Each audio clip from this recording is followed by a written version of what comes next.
bostara. Informazio gehiago uneoro bizkaia.eus atarian. Bizkaia egiten.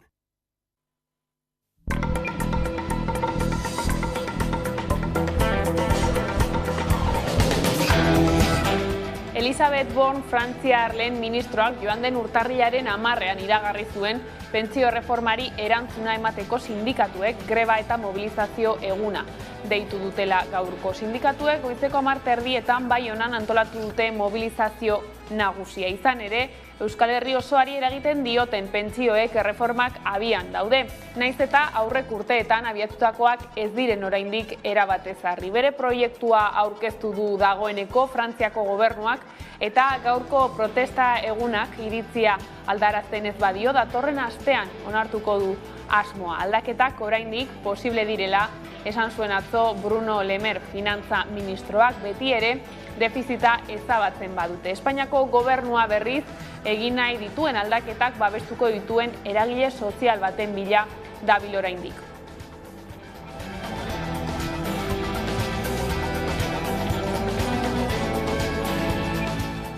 Gabon, banaketan oinarritutako pentsio sistema ez dagoela arriskuan adierazi dute sindikatuek eta ezerk ez duela justifikatzen hain erreforma bortitza. Grebak iritzia aldarazten ez badio, Parisko gobernuari urtarrilaren 23an du onartzekoa pentsio erreforma. Horregatik mobilizazio iraunkor bilakatzeko asmoa dute sindikatuek. Beharko dute 2 urte gehiago egin lan eta ez gehiago irabazteko, 23 urte lan behar da egin eta hori denak ezin onartuzkoa dira. Egunetan ere bai, aurrikusten alda ikusita gaurko manifaz jendetsua izan den eta gainera ze eguraldi txarrarekin izan den, badakigu ondoko egunak eta mobilizatuak egonen garera karrikan. Zeren egun bat ez da aski izanen erreforma hori borrokatzeko. Hegoaldera begira ordea, Espainiako gobernuak agindu zion Europako batzordeari 2022 amaitu aurretik onartuko zuela bere pentsio proiektua. Epe hori betetzerik izan ez zuenez, beste bat jarri dio bere buruari Jose Luis Escriba, Espainiako gizarte segurantzako ministroak. Urtarrila amaitu aurretik lotu nahi du pentsioen erreforma. Oraindikan gutxienezko pentsioak oso baxua dira. Adibide moduan, pertsona bat, jubilatu bat, kobratzen duen pentsio kontributibo bat, eta 75 urtetik gora izan da, bera bakarrik bizi badala, bere gutxienezko pentsioa izango da 723 euro. Ehuneko iaia 50 1000 eurotara ez da urrik eman ere ez da heltzen. Asko eta asko 400, 500, 600 eurotako pensioekin bizi dira. Bizi ez. Mantentzen dira, ez dakigu nola mantentzen diren, ez?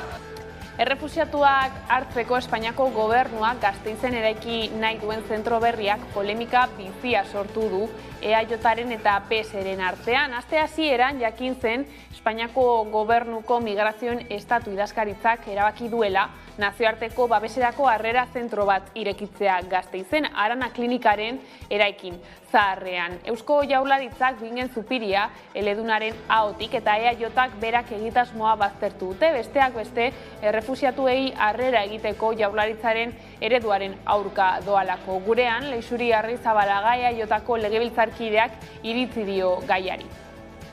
Espainiako estatuak erabaki hau alde bakotasunez hartu duela eta ez dela konsultatu erkidegoarekin, ez da udalarekin, ez da aldundiarekin proiektu honen inguruko ezer. Eta bestalde batetik eta oso garrantzitsua baita ere, ez da galdetu gure eredua ezberdina izan da. Eta hori badakite. Euskadi harrera herria da. Guk hemen badaramatzagu urteak harrera egiten errefuxiatuei eta asiloa behar duten pertsona horiei. Eta guk hemen daukagun ereduak guztiz, behintzat Espainiar Estatuak planteatzen duenarekin guztiz kontrakoa da. Eta goizonetan neurtu 2022 ijitoekiko pertzepzioak eta jarrerak izeneko txosten aurkeztu du ikuspegik. Araba, Bizkai eta Gipuzkoako gizarteak ijitoekiko dituen pertzepzio eta jarrerei buruzko inkesta eginda eta horren arabera herritarrek kontzientzia soziala badut ere, ijitoek pairatzen duten diskriminazio egoeraz eta integrazio eskasaz. Oraindik ere, bizirik jarraitzen du egiturazko antigitanismoak eta horrek kulturen arteko bizikidetza zailtzen du. Horregatik, Beatriz Artolazabal berdintasun sailburuak nabarmendu du beharrezkoa dela antigitanismoaren aurkako itun soziala bultzatzea. Gurean, antigitanismoa estrukturala dela esatera garamatza. Aitzikariarik gabe. Argazkia oso gogorra da.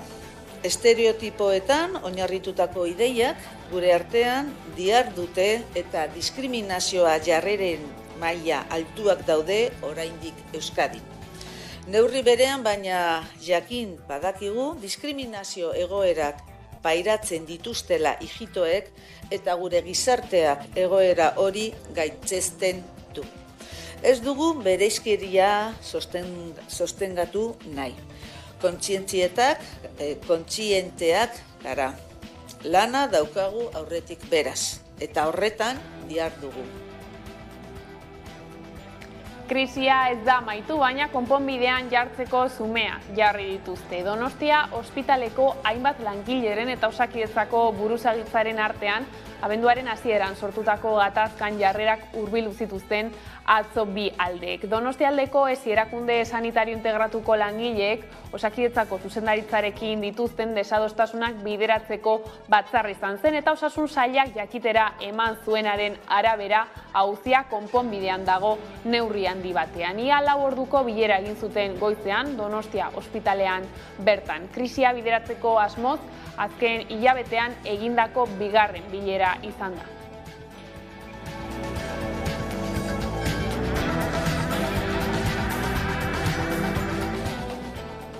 Eta Espainiako presidente Pedro Sánchez eta Frantziako estatuburu Emmanuel Macron Bartzelonan batzartu dira gaur bi herrialdeen arteko lehen adiskidetasun ituna sinatzeko eta giza horretara Moncloak eta Eliseoak gaur egun duten harremana sendotzeko. Kataluniako Arte Museo Nazionalean eginten ari dira goi-bilera eta handik gertu Montjuikeko iturri magikoan batzar horren aurkako protesta egin dute milaka independentistak. Hemen ez da ezer amaitu lelopean. Mobilizazioan izan dira besteak beste Junts per Kataluniako buru Laura Borras eta Esquerra Republikanako presidente Oriol Junqueras.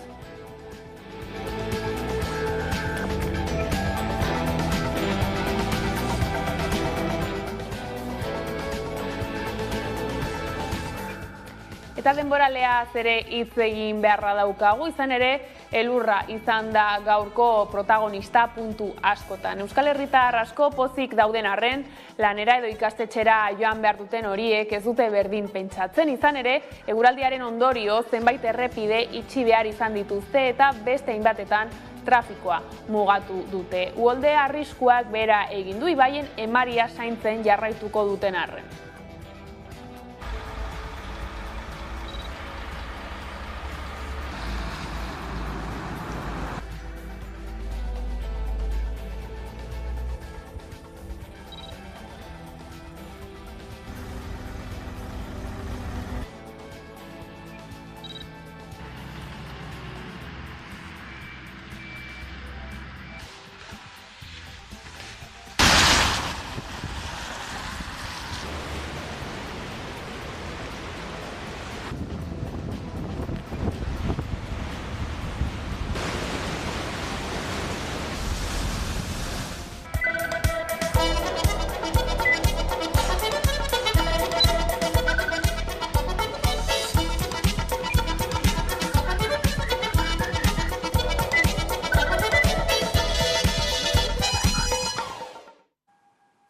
Espero bezala jende asko bildu du gaur Baionan erretretaren erreforma planen aurkako mobilizazioak. Milaka pertsona bildu dira Baionako geltokiaren aitzinean 10:30. Erreforma injustu hau erretiratzeko eskatu dute pankarta nagusiaren mezuari erreparatuta.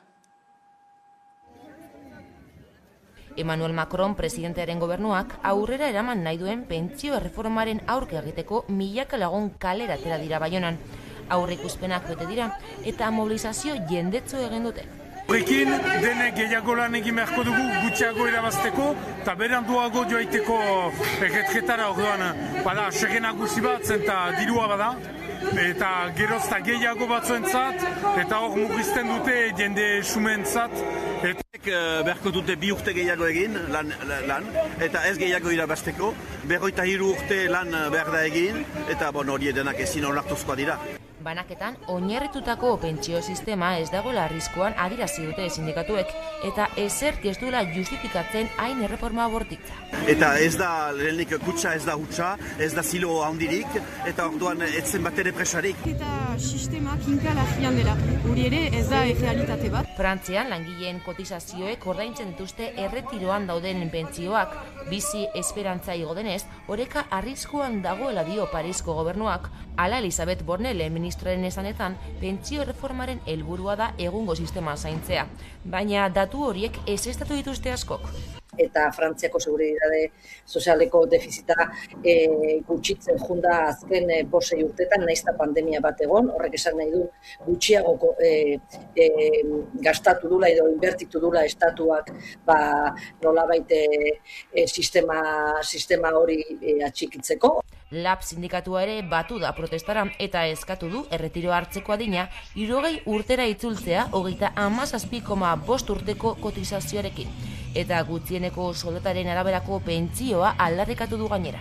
Badakigu ondoko egunak eta mobilizatuak egonen garera karrikan. Zeren egun bat ez da aski izanen erreforma hori borrokatzeko. Eragile politiko eta sozialak ere batu dira, tartean, Alda eta Euskal Herria bai. Langile klasearen eta oroak herritarren eskubideen urraketa areagotuko du eta berrimentuan enpresaria handiei eta botere ekonomiko handia duten sektoreei mesede eginez. Frantzia osoan mobilizazioak egin dituzte Bornek aurkeztu duen pentsio erreforma geldiaraztea exigitzeko. Izan ere, grebak iritzia aldarazten ez badio Parisko gobernuari, urtarrilaren 23an du onartzeko asmoa. Horregatik mobilizazioa iraunkorra bilakatzeko asmoa dute sindikatuek. Eta gai berari Hego Euskal Herritik helduta, Espainiako gobernuak urtarrila amaitu aurretik lotu nahi du pentsioen erreforma. Europa mailan pentsio publikoen sistemak ahultzeko gobernuak hartzen ari diren neurriak adierazgarriak dira. Erretiro hartzeko neurriak gogortzen ari dira. Pentsioa hartzeko adina igotzen doa. Izan ere, hainbat herrialdeetan pentsio erreformak abian daude eta sistema makaltzeko neurriak hartzen ari dira erakundeak. Eta horiek atzerapausoak ekarriko dituzte pentsiodun zein langileentzat. Gainera, pentsio sistema publikoa ahultzen bada, pentsio pribatuak gero eta indartsuagoak izango dira. Sektore publiko pribatutik eragiten den presioa. Hau da, ahultzen baldin badire pentsio publikoak, gero eta indartsuago izango dire pentsio pribatuen funtsak eta banketxeek edo asegurantzek proposatzen dituzten produktu horiek. Bada Euskal Herrian pentsio erreformak martxan daude dagoeneko. Ipar Euskal Herrian protestek iritzia aldarazten ez badiote gobernuari datorren astean du onartzeko asmoa. Hegoaldean berriz, Madrilgo gobernuak hitza eman zion Europako batzordeari 2022 amaitu aurretik onartuko zuela bere proiektua. EPEA baina ez da bete. Baina Escriba ministroak urtarrila amaitu aurretik lotu nahi du pentsioen erreforma. Kotizazioak handitzeko eta haien gehienezko mugak kentzeko ados dira gobernuko bi alderdiak eta sindikatuak, baina ez ordea pentsioa kalkulatzeko kotizazio aldiari buruz. Hain justu 5 urte bete berri ditu borrokan Euskal Herriko pentsiodunen mugimenduak. Astelehenean ospatu zuten urteurrena pentsiodunak borrokan jarraitzeko indarrez bete zituena.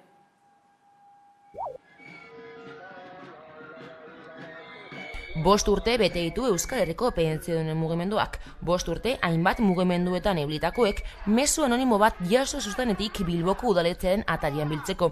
Gutxira baina pentsioen 0,25eko igoeraren aurkako aldarriak Hego Euskal Herriko hainbat herrietara zabaldu ziren. Protesta egon gizartean bazegoen da, kezka ere bazegoen, ez? kontua da, Rajoyren 0,25 horrekin, ja, laugarren urterako uste dut, izan zela, jentea, nolabait, esplotatu zuen. Pentsiodunen mugimenduak urteen poderioz besterako helburuak ditu. Aldarrikapen historikoa izan da 1.080 euroko gutxieneko pentsioa. Gaur-gaurkoz lortu ez dute, baina argi dute borrokari eutziko diotela hori lortu arte. Oraindikan, gutxienezko pentsioak oso baxua dira. Adibide moduan, pertsona bat, jubilatu bat, kobratzen duen pentsio kontributibo bat, eta 75 urtetik gora izan da, bera bakarri bizi badala, bere gutxienezko pentsioa izango da 723 euro. Ehuneko iaia 50 1.000 eurotara ez da urrik eman ere ez da heltzen. Asko eta asko, 400, 500, 600 eurotako pensioekin bizi dira. Bueno, bizi ez. Mantentzen dira, ez dakigu nola mantentzen diren, ez? Emakume pentsiodunen egoera are latzagoa da gainera. Izan ere, 225.000 emakume pentsiodun gutxieneko pentsioren azpitik daude. Para que nos suban la pensión, que con la pensión que tenemos no podemos llegar ni al fin de mes. Más mínimo para las que cobramos una porquería, porque cobramos una porquería, vamos. Horrek adierazten du, ze motako arazoa daukagu aurrean. Borrokari eusteko, baina ospatzeko ere eguna da 5. urteurrena. Izan ere lorpenak izan dituzte, tartean 2013ko PPren erreforma indargabetzea. Lortu ditugu gauza batzuk. Eta behar bada interesgarria izango da, aurten izango dugun igoera, pentsión igoera. Hego Euskal Herrian 645.000 pentsiodun daude, biztanleriaren 22,6 dira. Eta indartuta dago mugimendua, gero eta gehiago dira gainera, eta urratzak ematen ari dira. Hori bai, zapi gorria soinean kalean jarraituko dutela argi dute. Pentsioetan justizia lortzeko jarraitu beharra, baino besterik izateko jarraitu behar dugu. Estamos aquí todos los lunes y lo que haga falta, sí, hasta la muerte, hasta la muerte.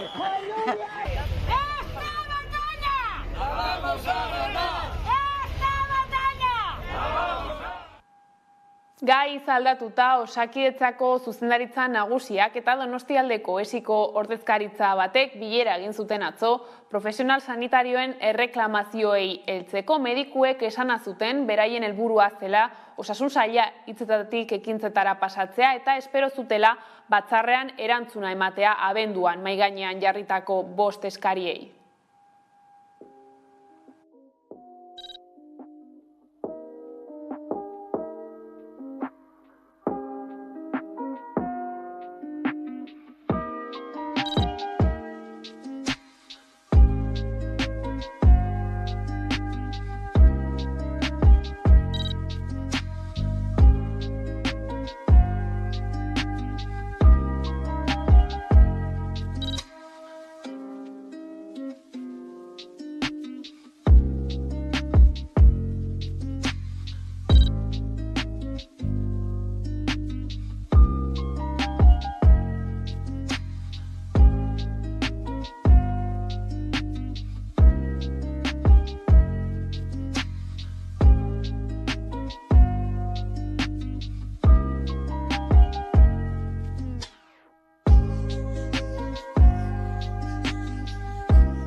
Errefuxiatuak hartzeko zentro bat jarriko dute Gasteizen. Espainiako gobernuak proiektua lizitatu du. Gasteizko Arana klinika zaharrean egongo da eta 2024an irekitzea aurreikusi dute. Espainiako gobernuak emandako informazioaren arabera bertan arta soziala, psikologikoa eta juridikoa eskainiko zaie iheslari eta errefuxiatuei urtebetez gehienez. Naiara Gutierrezekin zehar errefuxiatuekin elkarteko kidearekin hitz egiteko aukera izan dugu eta proiektuaren balorazioa egin du. Planteamendua ez datorrela bat elkartean duten harrera ereduarekin esan du.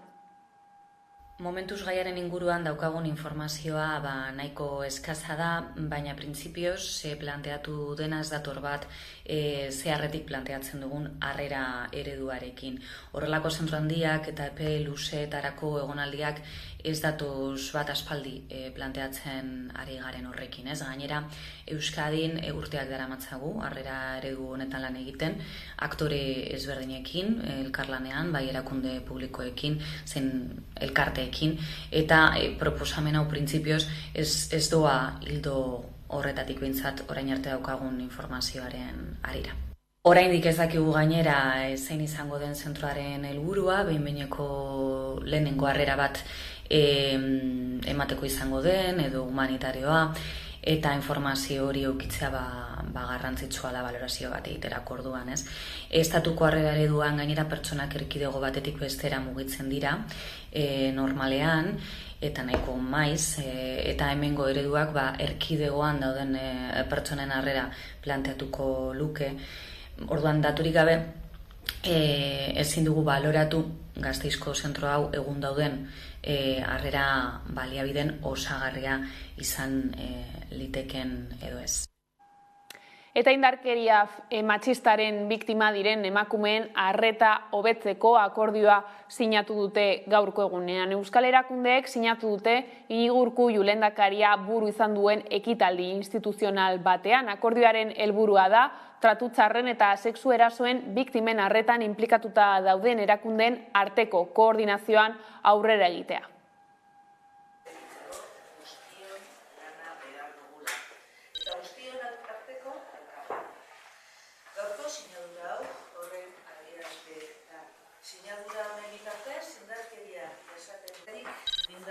Guztiaren gainean, dakizuenez, indarkeria matxistaren biktima diren emakumeen arreta hobetzeko erakundeen arteko akordioa 2001 sinatu zen. Eta helburu bakoitzerako behar diren tresnekin garatuko den esparru akordioa da.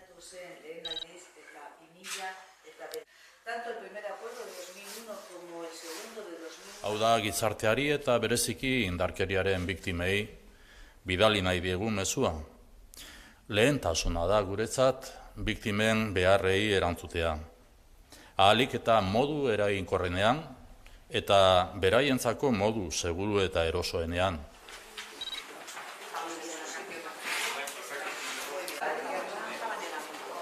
Gaur esan nahi diegu jasoko duten arreta hobetzeko etengabeko ahaleginean gaudela. Hemen, ordezkaturik gauden erakunde guztion aldetik, gure konpromisoa eta implikazioa adierazi nahi diegu.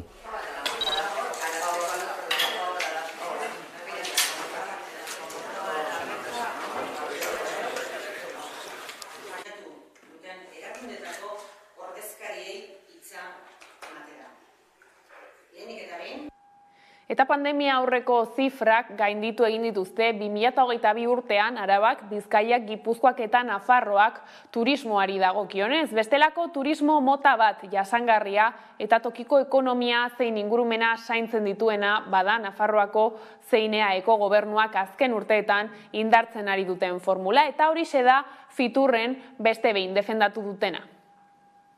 Nosotros sí hemos tenido unos buenos datos en el año 2022, superando datos pandemia. La oferta turística es una oferta de sostenibilidad que va muy en coherencia con las políticas que Navarra está haciendo en movilidad sostenible, en apuesta por energías renovables.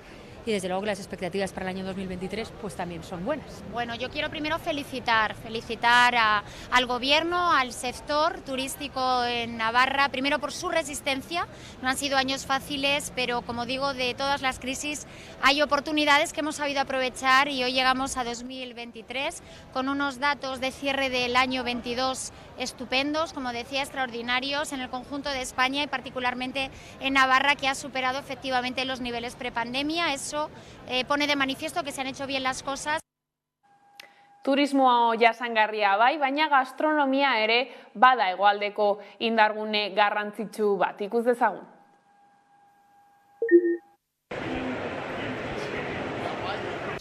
Ordezkari ofiziala gea, ojo, balodosakua. Gernikako piperra. Gernikako Bilbokoa naiz. Lodosako pikilloak. Ni egia esan biak gustoko ditut, baina Gernikako piparra... Pikilloak. Bakailua, bai. Igual, Sagardoteiko bakailaua. Nik ajuarrieroa. Bakailua. Sagardotekiko bakaloia. Un ajuarriero cuesta hacerlo y es un ajuarriero, un ajuarriero es maravilloso. Y me gusta, la sidrería, me gusta el bacalao frito, me encanta. Pero yo me quedo con el ajuarriero, es que es un plato fantástico el ajuarriero. Ajuarriero, hori bai ajuarriero. Ez txakolilla bai. Bueno, eskazkenian, Gipuzkoara naite bai orduan, bueno. Ardo nafarra. Ez que ardo gorrixa, ardo beltz naparra gustatzen zat. Baina... Igual txakolina gertu behatzen zaiguta, guri, getari. Ardoa, beltz. Ardoa, nafarra. Bai. Hombre, pues tengo que ser sincera, pues un buen vino navarro. Chacolí está muy bien y es muy rico, pero un buen vino navarro, un rosadito de Tierras de Iranzu, un rosado ecológico de Aroa, de Lezaun, de Tanden. Para mí, yo estoy siendo sincera, no porque yo sea navarra, estoy siendo sincera, es que claro... Nafarroako ardoa. Bai, nahiago dut. Eta gaiz aldatuta euskaltzale eta independentistek elkarrekin hausnartzeko eta Euskararen Errepublika eratzeko helburuz, bieguneko topagunea antolatu du Euskal Herrian euskarazek. Horretarako Euskal Herriko hainbat hizlari gonbidatuko dituzte, baita euskalgintzako eta beste mugimenduetako kideak ere.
Euskaltzale independentisten topaketak antolatuko ditu Euskal Herrian euskarazek udazkenean eta gehiago ezagutzeko pantailaren bestaldean daukagu Intza Gurrutxaga. Gabon, Intza.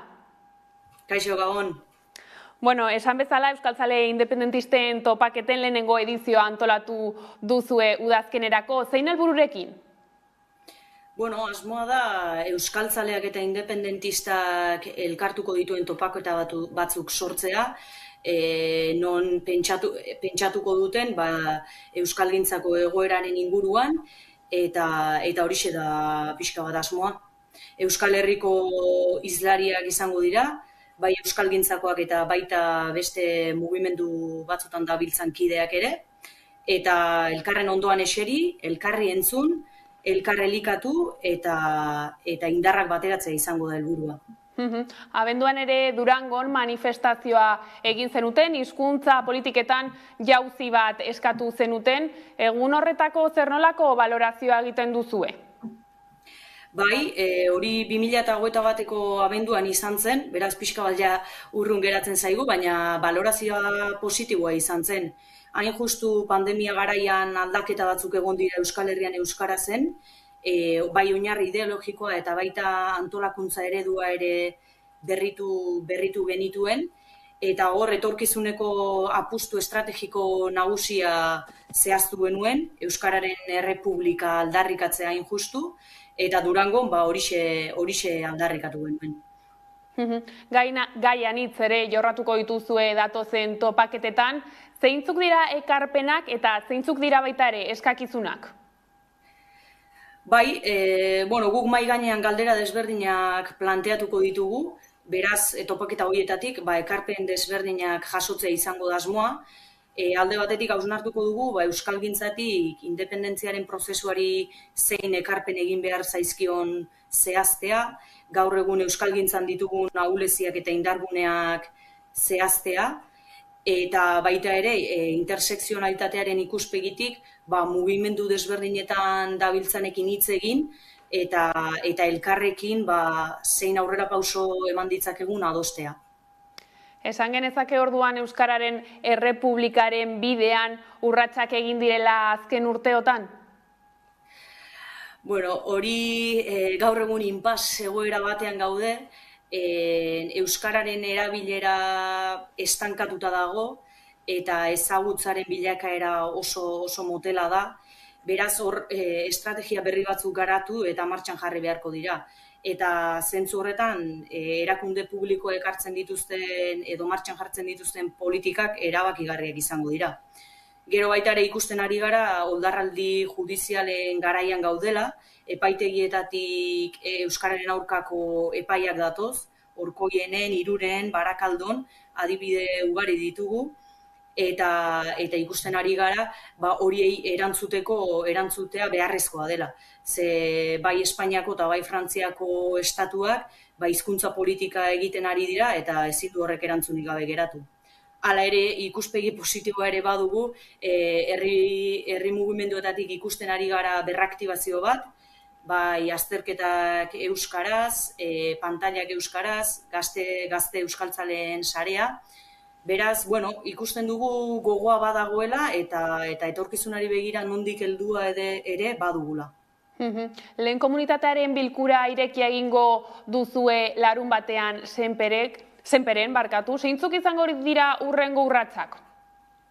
Bai, lehen aipatu bezala, planteamendu berri honekin, hau izango da lehenengo komunitateko bilkura, orain arte herrika, herrialdeka edo lurraldeka antolatzen ziren taldetan funtzionatzen zuen Euskal Herrian euskarazek, eredu tradizionalago batekin, eta gaur egun nazio lantaldeetan funtzionatzen dugu.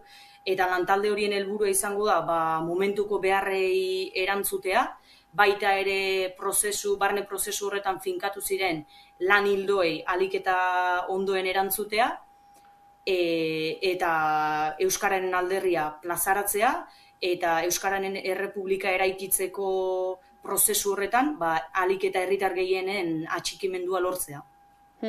Intza, gertutik jarraituko ditugu urrengo urratsoiek, mila esker gurekin egoteagatik. Osondo, mila esker zuei. Eta aurrera jarraituko dugu albistegiarekin, izan ere Eusko Jaurlaritzak Labrazako eta Azazetako zentral eolikoak eraikitzeko proiektuek aurrera egingo dutela adierazi eta egun batzuk geroago energia berriztagarrien eredu horrek naturaren suntzipena besterik ez dakarrela salatu du Arabako mendiak aske elkarteak. Haize errotetan animaliak detektatu bezain laster, aerosorgailuak gelditzeko mekanismoa jarriko baldin badut ere, hegazti eta saguzarren hilkortasunean eragin larriak izango dituztela uste dute. Ela sindikatuak ere proiektuarekin lortutako salaketa egin du esanez, energia berriztagarrien lehenengo lurralde plan sektoriala onartu behar dutela Jaurlaritzan eta horren ondoren eman behar direla berriztagarrien instalazioak eraikitzeko baimenak eta ez alderantziz. Gurean berriz, Beñat Zalduan Aizeko kazetariarekin hitz egin dugu gaiari buruz. Entzun dezagun. Zer nolako garrantzia dauka energia berriztagarrien lurralde plan honek? Zer suposatzen du ura onartu gabe proiektu berriztagarri horiek eraikitzea? Garrantzitsua da, ezin lurralde planek egiten duena ezin lurralde bat antolatu, esan non joan daitezken gauzak, eta sektorial baten kasuan, kasu honetan berriztagarrienen kasuan, bere lana da esatean non joan daitezken azpiegitura hauek eta non ez. Importantea da beti, baina kasu honetan agian sensibleagoa da, dagoen debate soziala eta dauden beldur batzuen inguruan, ezta? Non joanen diren seguruena beharrezkoak izanen diren eoliko horiek, hori erabakitzeko ezinbestekoa da lurralde plan bat edukitzea. Bestela ikusten nahi garena da, enpresa bat iristen da, proposatzen du iruditzen zaion tokian parke bat, eta oniritzia jasotzen badu, listo, inolako planifikazio orokorri gabe, ezta. Gainea kontutan hartu behar dugu, oraintxe bertan berriztagarrien boom batean gaudela, ezta. Alde batetik krisi klimatikoaren kontrako planek, baina are gehiago, azken urte terdiko krisi energetikoak, presio nola egin dire, materia fosilak gero eta gutxiak gero eta eskasagoak dira, eta gero eta garestiagoak, orduan mundu guztia, industrian eta ekonomian eta gobernuetan akordatu da berriztagarriekin, nolabait esateko. Eta kriston urgentzia sortu zaigu berriztagarriak leku guztietan jartzeko eta kasi edo nola. Bueno, arriskua da boom hau ez bada ongi antolatzen eta lurralde plan txukun batekin ez bada egiten, kaos bat izatea eta batutzen pixkat erraz ezan da, nahi duen tokian kasi jartzea bere aizerrota, ez da. Agerikoa da kezka hori gizartean, ez? Non kokatuko diren zehazki, haize errota erraldoi horiek, zenolako mendikateetan, zenolako herrien ondoan, ez da, agerikoa da, berriztagarrien aurrean badagoela, kezka hori, are gehiago, jakin da, ez, berriztagarrien plan hori gabe ari direla aurrera eramaten proiektuak, baina ezan beharra dago, horixe egikaritzerako orduan, hartuko da herritarren iritzia kontutan, herritarrek parte hartuko dute plan hau egiterako orduan minat? Ez du itxura hondirik, ez da. Plana, prozedura martxan dago, ja. 2019an adostu zen legeak, ja, dagoeneko esaten zuen martxan jarri behar zela lurralde plan hori egiteko prozedura.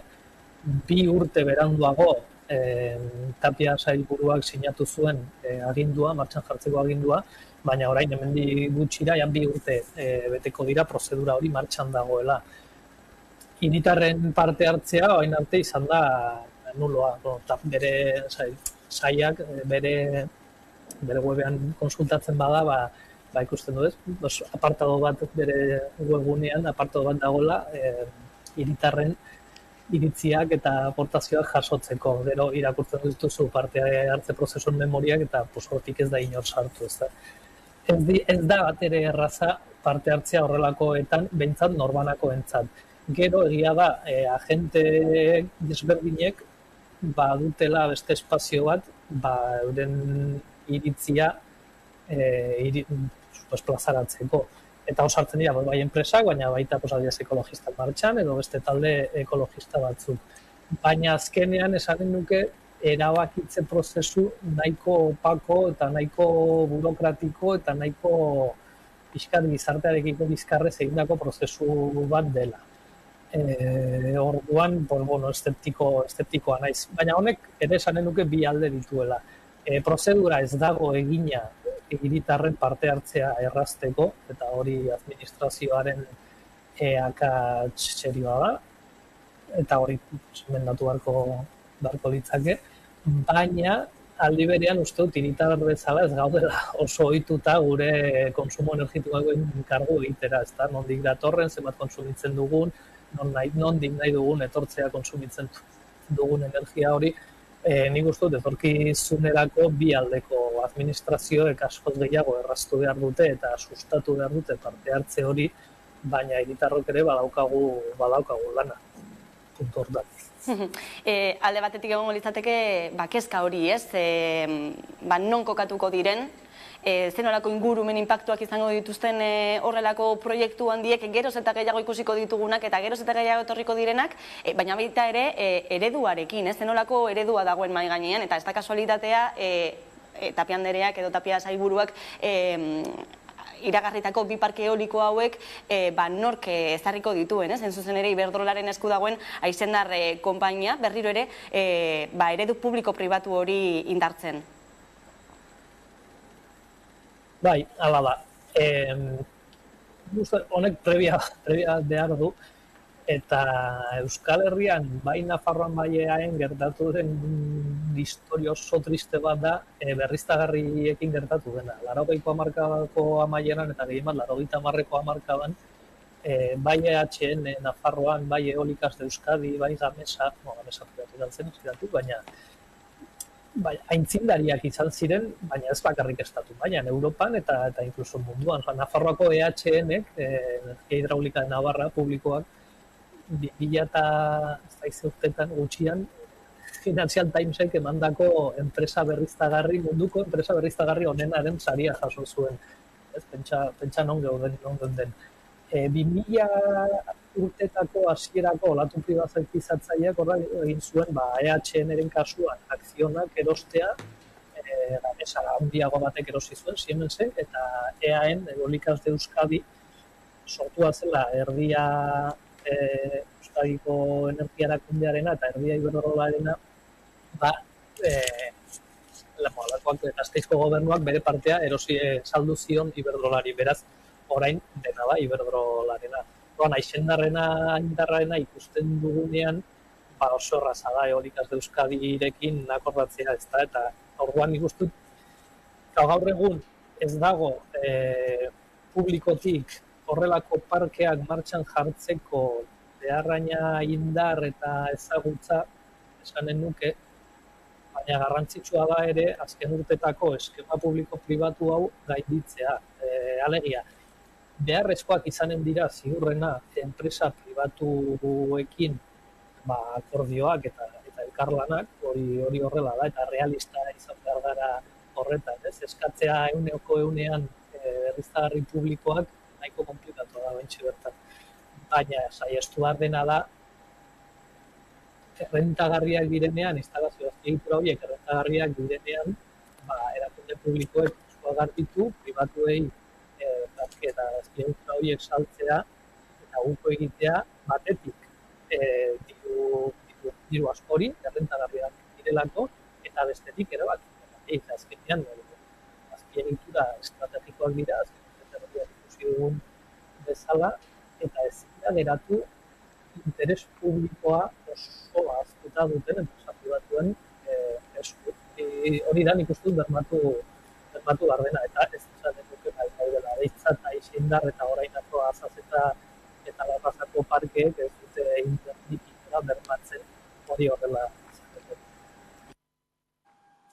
Arabara, Salto Arabako Foru Aldundiaren hondakinen behatokiak 2021ko Arabako hiri hondakinen kudeaketari buruzko datuak kaleratu ditu. Hauek Gasteizko Zero Zabor elkarteak aztertu ditu eta ondorioztatu du atezateko zabor bilketa sistema eraginkorrena dela. Arabako Foru Aldundiak Arabako hiri hondakinen kudeaketari buruzko datuak argitaratu ditu eta Gasteizko Zero Zabor elkarteak aztertu ditu. Elkarteak atera duen ondorio nagusiena da etxeko hiri hondakinak atezateko sistemaren bidez biltzea sistema onena dela. Araban, Kripan eta Eltziego dira sistema hori erabiltzen duten bakarrak, eta aurreikusita dago Burgelun ezartzea. Izan ere, Kripanek bakarrik lortu du 2025erako zaborra berrerabiltzeko eta birziklatzeko ezarrita dauden helburuak. Txostenak berretzi du azken urteotan izan dugun egoera, hondakin nahaziak gutxitu dira eta gaikako bilketak gora egin du. Datuak aintzat hartuta Gasteizko Zero Zabor elkarteak ondorioztatu du udalerriek eta kuadrilek berrikusi beharko dituztela hiri hondakinak prebenitzeko eta kudeatzeko planaren neurriak. Gainera adierazi duenez hainbat gabezia sumatu ditu. Horien artean nabarmentzen du Araban azken 13 urteotan 7,5 baino ez da murriztu biztanleko hondakinen sorrera. Gauza korrela aurreikusten du 2025erako nekez lortuko duela hondakinen 7,55 birziklatzea eta berrerabiltzea. Gai aldatuta Leixuri Arrizabalaga Jaiotako legebiltzarkidea elkarrizketatu dugu gaurkoan Hamaika Telebistan. Pentsioen erreforma izan du hizpide eta nabarmendu du ez dutela horren inguruko eskumenik, gehitu du hemengo pentsionisten forma, modua eta lekua ez dela beti egokiena izan. Euskal Herriko pentsionisten mugimenduak Euskadin jarri duelako pentsioen fokua Madrilen jarri beharrean. Neurrizkoa dela iruditzea ez da neurrizkoa dela ala ez iruditzea. Kompetentzia non dagoen edo fokoa zentratzea guk gureko neuke, egia da, kompetentzia hori guretzat hemen Euskadin izatea, eta guk lantzea sindikatuekin, eta bertan zerbait esateko daukaten eragile guztiekin, pentsio horiek zehaztea. Pentsioak duinak izan behar dira, bai? Pertsona orok, bere bizitzan zehar gogor lan egin eta gero, deskantzu epealdi horretarako eskubidea dauka, eta horretarako soldata edo pentsio duin bat behar izango du. Guk jarraitzen ditugu, pentsio dunen aldarriak, 5 urte luze hauetan zehar jarraitu egin ditugu, lagundu egin ditugu, baita ere, beraien aldarri horietan, baina batzutan forma, modua edo lekua ez da guretzat behintzat egokiena izan, fokoan Madrilen jarri beharrean, hemen Euskadin jarri baidalako, eta lehen esan dudan bezala, tamalez, gu ez gara eskumendunak gai honetan.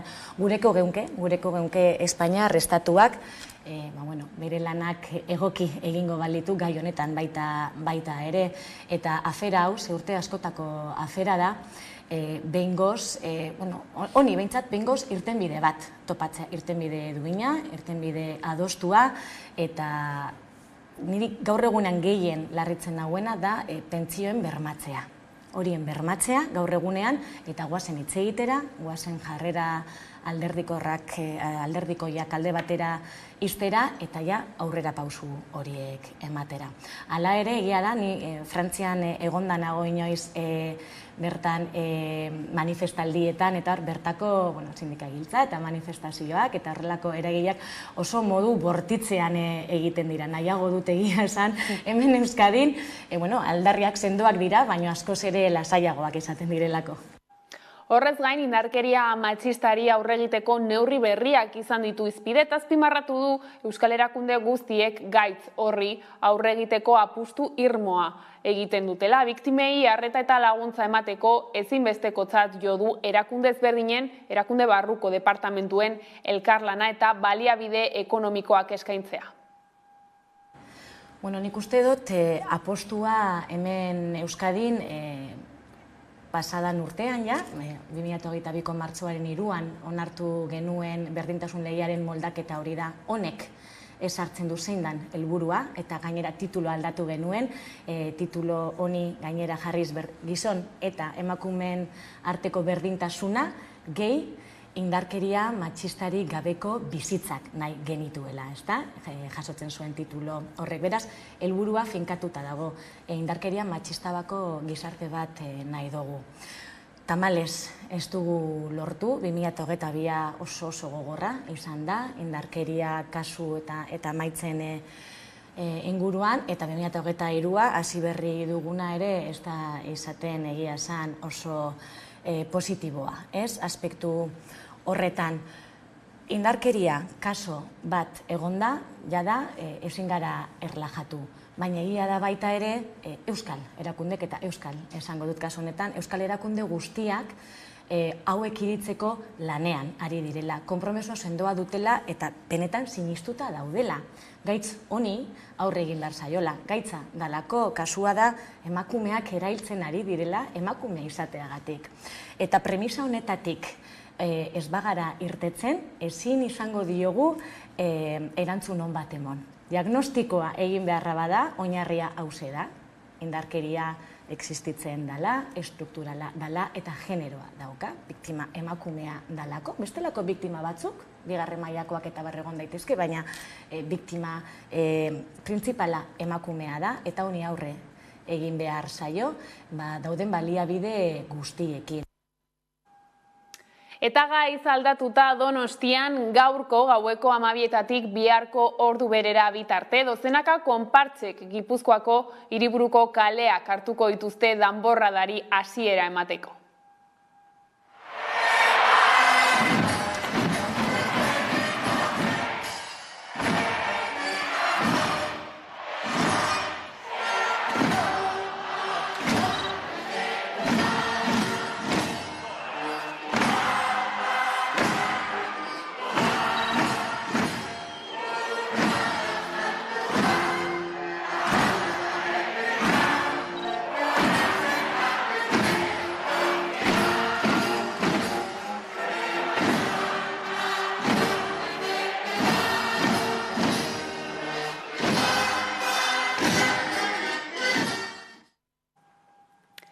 Eta kulturarloan Sara Zurzak kantautore euskaldunak hemen berriro kanta eta bideoklipa plazaratu ditu. Izan ere, disko berriaren aurkezpenerako gutxi falta den garaiotan, abeslari donostiarrak gaur egun bitarteko bere abestirik dantzagarriena eman du ezagutzera.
Erbesteratzea, gerrak eta memoria historikoa lantzen dituen Indesirables erakusketa ikusgai duzue San Telmo Museoan. Urtarrilaren 29 bitartean zabalik izango da eta bitartean hainbat jardunaldi antolatu dituzte. Horrez gain, asteartetan eta larunbatetan doako bisita gidatuak egingo dira.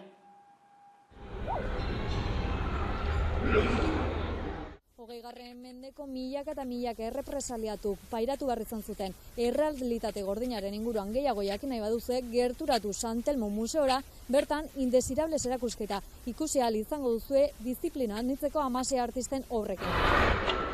Indesirables berez da hitz bat, goberno frantsesak erabilizuna 1918, gero nazi garaian ebai, hor pixka kontrolatzeko bertan zeon jende politikoki arriskutsuek ikustezinak eta hola, eta beste hainbat isturi zeuzkebenak. Komisaria da erakusketa honen Pidasolas, eta beak esateu, Indesirables hitz hori gaur egunin edala oso erabilgarria ez. Ze gaur egunin hainbat indeseable dauzkau berriz egizartien. Eta bat aizpadie hainbat gatazkatatik eta bat aizpat gerra gatazkatatik iesi datorren jende hori ez, Europan hola ikusik daudenak. Ze ikusileik hemen lanak, bat aizpada arte garaikidie, gero lan hauekin batea baite daude gero dokumentu batzuk, bai dila planuek, marrazkisek eta hola, eta gero da baite teori asko edo baite idatzi asko hau dana pixka kontestualizatzeko ez. Erakusketa lau esparrutan bezala do pixkat esplikatuta ez, baino esparrua bestekin hastea. Eta kronologikorik ere ez da bata bestien atzetik dijuen epe batzutan inde. Ze bai konfliktuek eta bai kontatzean hau indala mende asko lazan, eta gaur egune hola da ez, azkena daukeu Rusia eta Ukrainian arteko gatazkau. Gaur egungo artie, nahazte dugu, 15. mendeko obra bateko baita reproduzio batzukin, liburu batetik ekarri ditxeunak ez, Biblioteka Nazionalen dauna Madriden, eta hori kontatzea, lehen kontatzen berdine, eta gaur honin gertatzen nahi dana ez, oso antzekue. Ze azken baten da, beak esaten bezala komisariak, gatazka o violentzio indarkeri baten historioa da ez, da indarkeri hori nola erabiltze ben estaduek eta hola, ez hola pentsatu gabe. Baizik eta horrekin kontrol badezela eta horrekin sortzei gerrak, erbesteak eta hori dana. Dokumentazio honetan esan detena, marrazki hauetan da, batzue die goian oso ezaune dana Desastres de la Guerra o bilduma, San Telmoko indala gutxi erosi duna, 5. argitalpen bat, eta gero Zurikeko artxibo baten dauden Gurseko esparruen eontzin presuek eindeko hainbat eta hainbat marrazki oso gorradinak eta 80 bat ekarri diteunak oso bilduma hunkigarrixe da eta oso berezi zedie.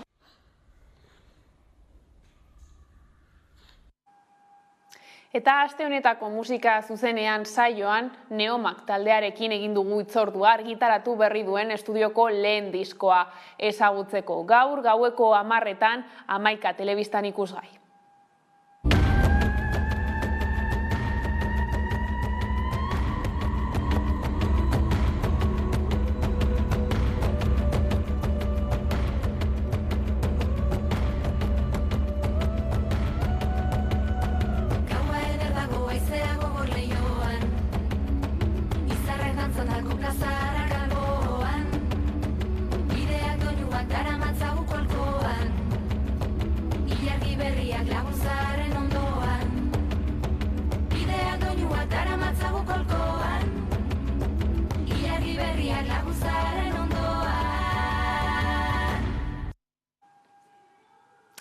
Eta denboraleari erreparatuko diogu orain, izan ere Araban asteartean larrialdi plan guztiak martxan jarri ziren elurragatik. Hainbat mendate itxi zituzten, aurreikusita zegoena baino lehenago ailegatu baitzen elurra lurraldera.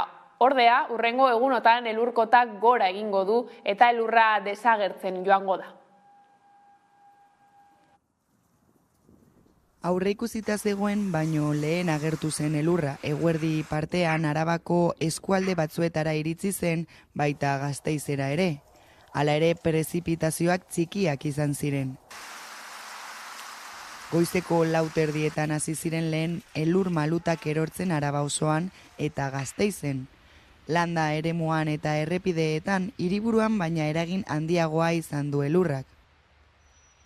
Euskalmeten arabera, ostegunetik aurrera elurkota igotzen joango da. Izan ere, alerta laranjatik abizu horira pasarazi du egoera. Arabako Foru Aldundiak larrialdi fasea aktibatu zuen astelehenean, eta baliabideen artean, 34 giza baliabide elurrak kentzeko 13 makina eta minonen 2 patruila egon ziren. Orain arreta jarrita dago urtegietan eta ibaietan, uholdeak zor daitezke lurraren desegiteagatik eta prezipitazioengatik. Hala ere, Arabako urtegiek gutxienekoetan hasi zuten 2023a, eta erakundeek espero dute arazorik ez izatea.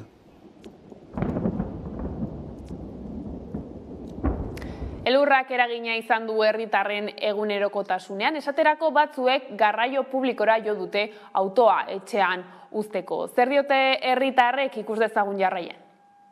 Bai, asko. Elurra asko gustatzen zait, eskiatzen dudalako. Asko gustuko dut bai.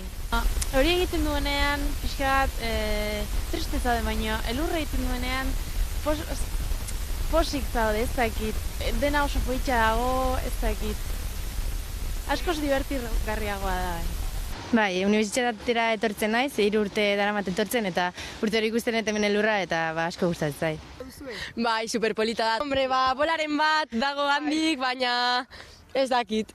Elur gehiago egiten badu, agian elur muñeko bat egingo dugu, baina oraindik ez. Oraindik bakarrik bolasko peleak. Oinez, zere nik bizikletaz joaten naiz eta orain ezin da bizikletaz joan. Normalean oinez juten naiz, Gasteiz txikia da eta leku guztietara oinez joan zaitezke. Gure autobusa ondo iritsi da, 9:00 eta 4:00 atera da, eta ez dugu arazoik izan. Ez ere, bizikletaz joateko edo arazoak, goizetan egoten dela bidegorria pixka bat elurtuta eta, baina bestela ondo. Lanera etortzeko arazoak izan ditut kotxearekin, baina, elurra. Edo oinez ere bai. Baina... Elurra bera, bakarrik bera. Ez me caído 2 veces. Bitan. Erorizara? Bai. Gasteiz gustatzen zait. Ez dut uste. Agian bai, baina ez dakit. Baina eguraldi ona, agian Sevilla edo Cádiz, eguraldi horiek. Hombre, agian eguzki gehiago egiten duen hiri batera, baina ni hemen ondo nago. Gustatzen zait. Eta albistegiarekin amaitzeko elurrak utzi dizkigun irudiak ikusiko ditugu jarraian. Eta horrela iritsi gara albistegiaren bukaerara. Gustatuko zaizuelakoan besterik ez gure aldetik. Horiek izan dira gaueko albistegiak gurean gaur utzi dituena. Gogoratu guztiak eta gehiago nahi duzuen aldiro 11.eus atarian daudela eskuragarri. Ongi izan eta astelehenera arte.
Maite ditut maite, gure bazterrak lambroak izkutatzen dizkitanean. Maite ditut maite, gure bazterrak lambroak izkutatzen dizkitanean. Zer izkutatzen duen, ez ditanean ikusten uzten. Orduan azten bainaiz, izkutukoa, nere baitan pizten diren bazter miresgarriak ikusten.